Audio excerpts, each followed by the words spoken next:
Daniel Reynolds, a 45-year-old lieutenant colonel in the Dallas Police Department, always took pride in his work. After more than 20 years of service, he and his family had established a comfortable and secure life in Dallas. His wife, Linda, worked as a nurse at the local hospital, and their teenage children, Ethan and Emma, were happy and well integrated in their schools. One Monday morning, Daniel was reviewing reports in his office when he received a call from the police chief. He was summoned to an urgent meeting. "Daniel, we have a situation," began the police chief with a serious tone. "You've been transferred to Harmony, Oklahoma. They need someone with your experience to lead a special operation there." "Transferred?" Daniel was stunned. "But sir, my family, we're all settled here. Why Harmony?"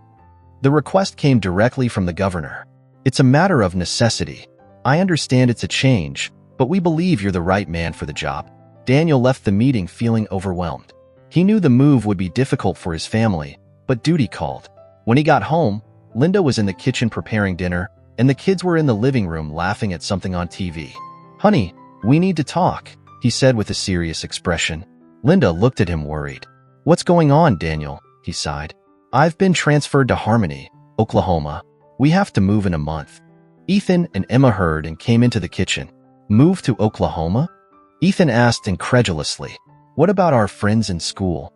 "I know, it's a big change, son," Daniel responded, trying to stay calm. "But it's an important opportunity for my career. We need to support each other as a family." Linda nodded, trying to hide the worry on her face. "All right, Daniel, we'll face this together." In the following days, the Reynolds family began preparing for the move. They said goodbye to friends and colleagues, packed their belongings, and mentally prepared for the new chapter in Harmony. On the eve of the move, Daniel and Linda talked about the future while packing the last items. "I'm worried about how we'll be received there," Daniel said, looking out the living room window. "It'll be all right, Daniel. You've always overcome challenges, and we'll all be together in this," Linda said, squeezing his hand. "I hope so, Linda. I really hope so." With a mix of anticipation and apprehension, the Reynolds family headed to Harmony, ready to face the unknown and determined to stay united no matter what challenges awaited them. The journey from Dallas to Harmony was long and quiet. Daniel drove the family car while Linda and the kids watched the scenery gradually change. The tall buildings of Dallas gave way to open fields and quieter roads. The anxiety was palpable in the air. When they finally arrived in Harmony, the small town seemed to sleep. It was a stark contrast to vibrant Dallas. The houses were smaller, the streets narrower, and the pace of life clearly slower. "Welcome to Harmony," Daniel said, trying to sound optimistic, though he knew his family felt the same nervousness he did. "It's different," Emma commented, looking out the car window. "It's definitely not Dallas," added Ethan, crossing his arms. Linda tried to stay optimistic. "Let's give it a chance. Who knows? It might be a good change." They drove to the house that the police department had arranged for them. It was a simple house, but spacious enough for the family. As they unloaded their suitcases, the neighbors watched them from their porches, some with curious looks, others with less friendly expressions. The next morning, Daniel went to the Harmony police station to introduce himself. The building was old, with red brick walls and a faded sign. He entered and was greeted by a receptionist who seemed surprised to see him. "Good morning. I'm Lieutenant Colonel Daniel Reynolds. I'm here to take command of the special operation." The receptionist, a middle-aged woman with gray hair, looked at him for a moment before responding. "Oh, yes, of course. I'll fetch the chief." While waiting, Daniel observed his surroundings. Several white officers looked at him with suspicion. Finally, the police chief, Captain Harrison, appeared. He was a burly man in his 50s with a stern expression. "Reynolds, right? Let's talk in my office." Once inside the office, Harrison closed the door and sat down, indicating for Daniel to take a seat. "Listen, Reynolds, I know you've been sent from above, but we have our own way of doing things here." Daniel remained calm. "Understood, Captain. I'm here to help and collaborate in any way necessary." Harrison smiled, though the smile didn't reach his eyes. "Great. I hope we can reach an understanding." At home, Linda and the kids were unpacking the last boxes. Linda paused for a moment and looked out the window, observing the neighbors. "I hope we can adapt here," she said more to herself than to the kids. "We'll manage, Mom," Ethan said, trying to be positive. "It'll be tough, but we're strong." Emma, who was organizing her books on the shelf, looked at her mom. "Yes, together we can do it." That night, the family gathered for dinner. Despite being in a new environment, the family ritual brought some comfort. Daniel recounted his first day at the station and the impressions he had. "It won't be easy," Daniel admitted, "but we've faced tough things before. We'll get through this together." Linda held Daniel's hand for a moment. "We're all in this together, one day at a time." And so, the Reynolds family began to adapt to life in harmony, aware of the challenges they would face but determined to remain united and strong. In the first few days in harmony, the Reynolds family tried to establish their new routine. Daniel left early for the station, where the reception remained cold and suspicious looks persisted. Linda started at the local hospital, where she also felt some distance from her colleagues, but her kind and professional nature soon began to break barriers. Ethan and Emma started classes at their new school, facing both curiosity and prejudice. At the station, Daniel realized it would be a long road to earn the trust of his new team. One morning, upon arriving for the daily briefing, he noticed that conversations abruptly stopped when he entered the room. "Good morning, everyone," Daniel said, trying to sound confident. Some responded with murmurs, while others barely looked at him. Sergeant Miller, one of the veterans, seemed particularly reluctant about Daniel's presence. "Let's start with updates on ongoing cases," Daniel said, looking at the papers in front of him. "Miller, can you update us on the Main Street robbery investigation?" Miller shot Daniel a cold look before responding. "We're following the usual leads. Nothing new so far." Daniel remained calm. "All right, we need more effort on this. Can we talk after the meeting?" Miller reluctantly nodded. "Sure." Meanwhile, at the hospital, Linda also faced her challenges. During a break, she tried to socialize with some fellow nurses, but the reception was lukewarm. "Hi, I'm Linda Reynolds. I just moved here with my family." One of the nurses, Sarah, smiled briefly. "Oh, you're the new wife of the transferred cop. Hope you settle in well." "Thanks," Linda responded, trying to hide her disappointment at the vague response. "I'm excited to work here and get to know everyone." At school, Ethan and Emma tried to find their place. At lunch, Ethan sat with some classmates, but the conversation quickly turned to his father. "I heard your dad is a big-shot cop from Dallas," said one of the boys in a tone Ethan couldn't decipher. "Ever arrested anyone famous?" "Not that I know of," Ethan replied, trying to keep the conversation light. "But he's really good at what he does." "I hope so," said the boy, glancing at the others. "Things are different here." Emma, for her part, faced more direct comments as she walked through the hallways. She heard whispers and laughter. One of the girls approached her. "So, you're new here, right? Where are you from?" "Dallas," Emma responded, trying to sound confident. "Oh, a big city. Hope you can get used to our little town," said the girl with a smile that didn't seem friendly. That night, the family gathered for dinner, a moment they all looked forward to after a tough day. Daniel recounted his interaction with Miller and the sergeant's indifferent response. "This is unacceptable," Linda said, worried. "You can't keep being treated like this." "I know, Linda. I'm documenting everything, but I need to be careful. I can't lose my temper." Ethan added, "Today on the basketball team, one of the boys started making jokes about you, Dad. They don't understand." Emma nodded. "And at school, the girls make it seem like I don't belong here." Daniel sighed. "We're all facing this, but we need to be strong. They want us to give up, to show weakness, but we won't." Linda held Daniel's hand. "We're in this together, and we'll overcome it." With the unwavering support of his family, Daniel knew he could face the challenges in harmony. The fight against prejudice would be long and difficult, but together they could overcome any adversity. It was a Friday night when Daniel decided to go for a jog through the quiet streets of Harmony. He always found peace in running, an opportunity to clear his mind and relieve the accumulated stress of the week. He put on his running clothes, plugged in his headphones, and left the house. As he ran, Daniel reflected on the challenges his family had been facing. The resistance at the station, the prejudice at school for Ethan and Emma, and the suspicious looks from some neighbors. But he also thought about his family's strength, the unity that kept them together. The night was cool, and the streets were deserted. After about 30 minutes, Daniel decided to head back home. On the way back, he noticed a police car patrolling the area. Daniel waved casually, but the car stopped, and two officers quickly got out. "Hey you, stop!" shouted one of the officers, his hand on his waist near his gun holster.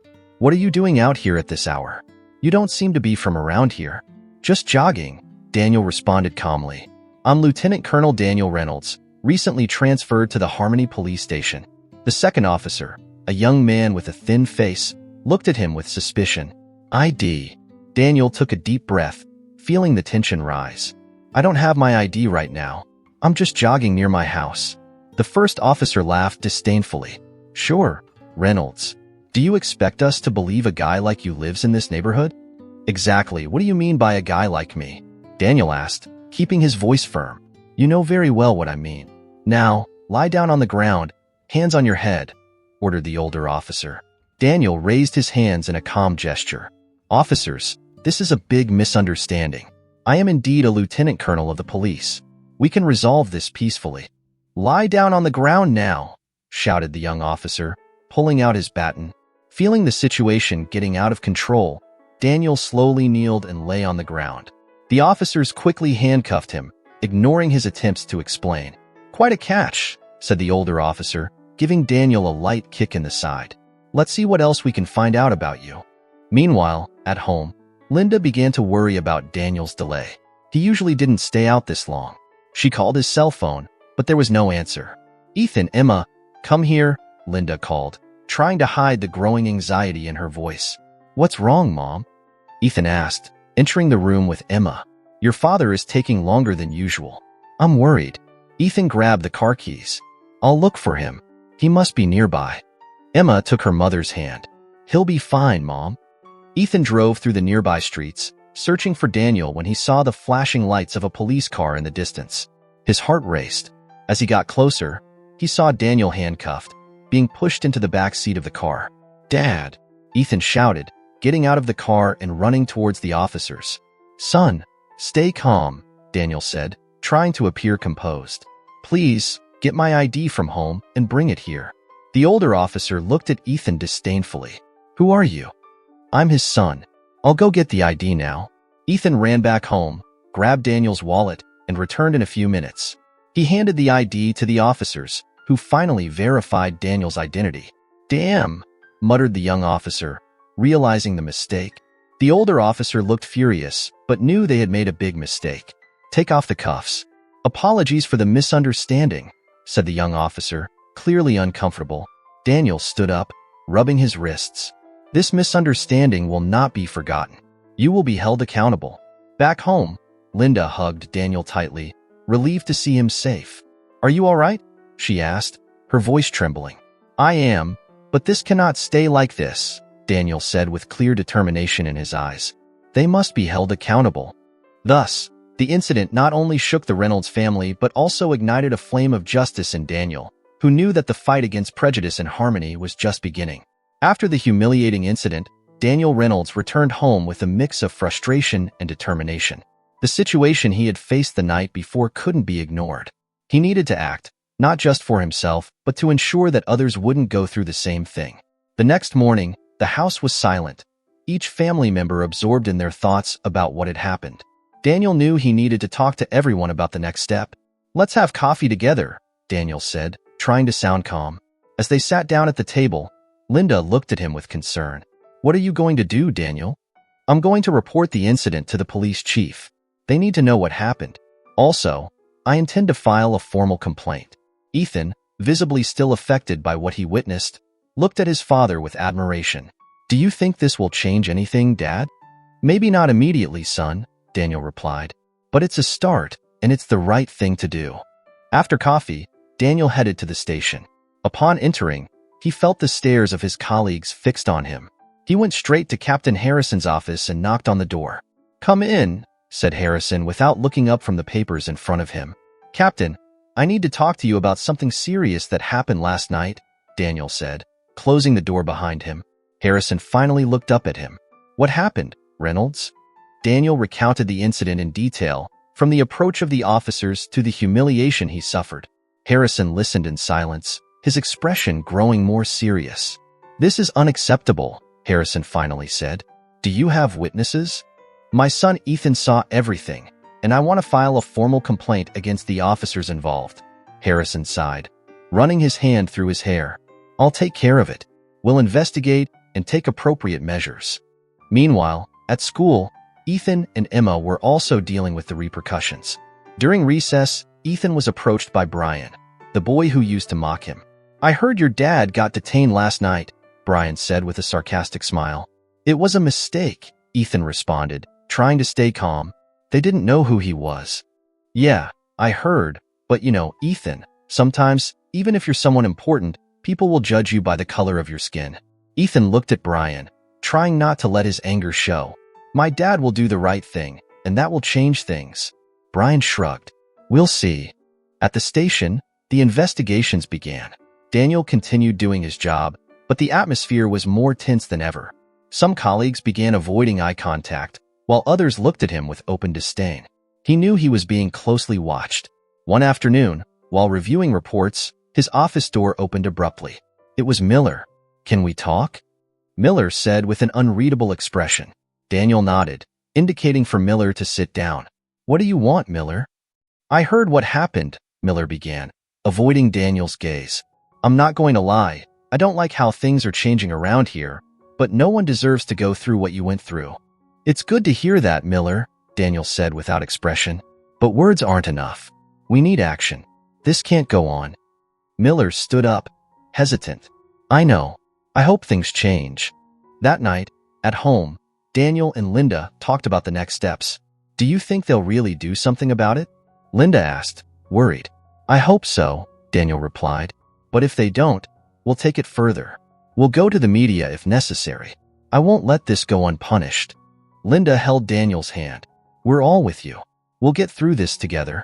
With the firm decision to fight against injustice, Daniel knew that the battle was just beginning. He was prepared to face the challenges, knowing that his family and justice were on his side. The next morning, Daniel Reynolds arrived at the station with renewed determination. He knew the road ahead would be tough, but he was ready to fight for justice. Upon entering, he noticed a subtle change in the atmosphere. Whispers ran through the hallways, and curious looks followed him.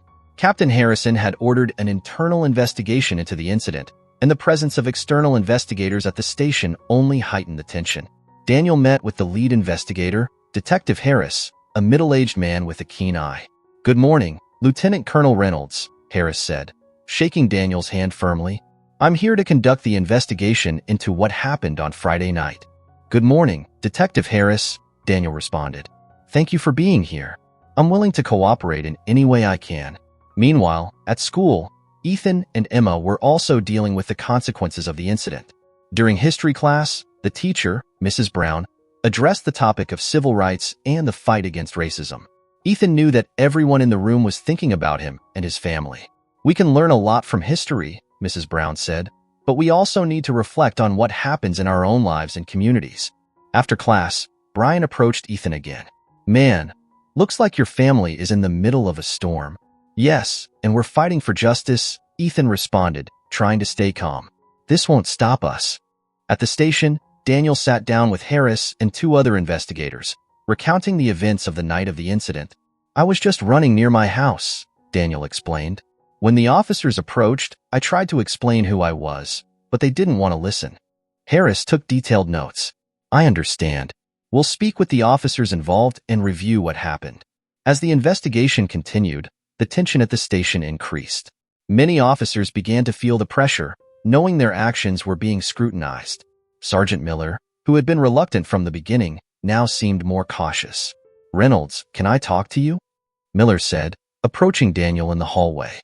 "Of course, Miller," Daniel responded, keeping a neutral tone. Miller hesitated before speaking.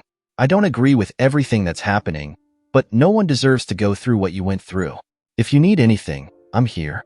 Daniel looked at Miller, surprised by the sudden change in his attitude. "Thank you, Miller. We need to work together to change things around here." At home, Linda was worried about Daniel's and the kids' safety. "Daniel, I'm scared of what might happen. What if they try to retaliate?" "I know. It's hard, Linda," Daniel responded, taking her hand. "But we have to be strong. I'm doing this for us and for everyone facing the same prejudice." Emma, who was listening to the conversation, approached. "Dad, we're with you. We'll get through this together." The following week, the investigators completed their analysis of the evidence and statements. Captain Harrison called a meeting with Daniel and the officers involved. "Reynolds, we want to inform you that after a thorough investigation, The officers responsible for the incident have been found guilty of misconduct and will be suspended immediately, Harrison said, looking directly at Daniel. This is a step in the right direction, Daniel responded. Thank you for your support, Captain. As he left the meeting, Daniel felt a weight lifted off his shoulders. He knew the battle was far from over, but this was a start. He walked out of the station, looked at the sky, and felt a new hope growing inside him. At home, Daniel shared the news with his family. Linda smiled with relief, and Ethan and Emma hugged him. It had been a few weeks since the officers involved were suspended. Daniel Reynolds focused on preparing for the next step, the trial. The case had gained notoriety in the town, and the community was divided between those who supported Daniel and those who still resisted change. On the morning of the trial, Daniel arrived at the courthouse accompanied by his lawyer, Mr. Johnson, and his family. Linda held his hand firmly while Ethan and Emma stood by his side, both with determined expressions. Inside the courtroom, the atmosphere was solemn. The lawyers on both sides were prepared to present their arguments. The judge entered the room, and everyone stood up. "You may be seated," the judge said as he settled into his chair. "We are here today to determine the guilt of the defendants in the case of misconduct and abuse of power against Lieutenant Colonel Daniel Reynolds." The defense attorney, Mr. Smith, rose first to present his case. "Your Honor, my clients acted with limited information and in a high-tension situation. They acted according to police protocol to ensure the safety of the community." Then, Daniel's lawyer, Mr. Johnson, made his statement. "Your Honor, this case is not just a procedural error. It is a pattern of racial discrimination that cannot be tolerated. My client was a victim of unfair and humiliating treatment simply because of the color of his skin." During the trial, witnesses were called to testify, including Ethan, who described the emotional impact of the incident on his family. Emma also spoke about how the event affected her view of justice and equality. After days of arguments and deliberations, the judge finally gave his verdict. Based on the evidence presented and the testimony of the witnesses, this court finds the defendants guilty of misconduct and abuse of power. They will be suspended from their duties immediately and face additional disciplinary consequences. A murmur of approval swept through the room. Linda squeezed Daniel's hand with relief while Ethan and Emma hugged each other excitedly. "We did it, Dad," Ethan said with a smile on his face. "We got justice." Daniel looked at his family with gratitude. "Yes, we did. But this is not just a victory for us. It's a victory for everyone who fights for justice." After the trial, Daniel and his family were surrounded by friends, supporters, and reporters. The local media wanted to know his opinion on the verdict and the case's impact on the community. "This verdict shows that justice has prevailed," Daniel said to the reporters. "But our fight doesn't end here. We will continue working to create a community where everyone is treated with equality and respect." At home, after a long day, Daniel sat down with his family for a quiet meal. They talked about the trial, reflected on the challenges they had faced, and celebrated the victory. "I'm proud of you, Daniel," Linda said, smiling at him. "You've shown courage and determination throughout this process." Daniel held Linda's hand. "I couldn't have done it without you by my side. You're my strength." Ethan and Emma exchanged a look of pride. "We're here to support you, Dad," Emma said with a smile. With justice finally achieved, Daniel Reynolds knew he had made a difference not only for his family, but for the entire Harmony community. The fight against prejudice and discrimination would continue, but they were more united and determined than ever. I hope you enjoyed this beautiful story of love and the fight for equality. Give it a like, comment, and share. Your participation is very important to our community. Make sure to subscribe to our channel.